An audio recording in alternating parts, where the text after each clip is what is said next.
ఆగండి, ఆగండి. కాస్త ఆగి వెళ్ళండి. మీతో కొంచెం మాట్లాడాలి. ఈ భూమిపై అందరికంటే అదృష్టం చేసుకున్నవి, పుణ్యం సంపాదించుకున్నాయి ఏంటో తెలుసా అండి? పువ్వులండి. ఏ జన్మలో ఏం పుణ్యం చేసుకున్నాయో కానీ, ప్రతి జన్మ కూడా ఎన్నో రంగులతో, ఎన్నో రకాల పరిమళాలతో, ఎన్నో రకాల ఆకారాలతో ఆ భగవంతుడి పాదాల సన్నిధికి చేరుకుంటాయి.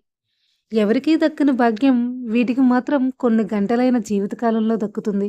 ఏదేమైనా వచ్చే జన్మలో నాకు పువ్వుగా పుట్టాలనుందండి. కానీ ఆ జన్మ రావడం కోసం నేనెంత పుణ్యం చేయాలో నాకు తెలియటం లేదు. ఈ పువ్వుల్ని చూస్తే ఏదో తెలియని ఆనందం కలుగుతుందండి. ఈ పువ్వులు వికసించి మరణించి మురిపిస్తాయి. భక్తుడు భగవంతుడికి అర్పించే పుష్పం మంత్రపుష్పం. గురువుకి అర్పించే పుష్పం పూజా పుష్పం. ప్రేమికుడు ప్రియురాలికి అర్పించే పుష్పం ప్రేమ పుష్పం. ఈ విధంగా పుష్పాలు రకరకాల భావనలను అనుసంధానిస్తాయి.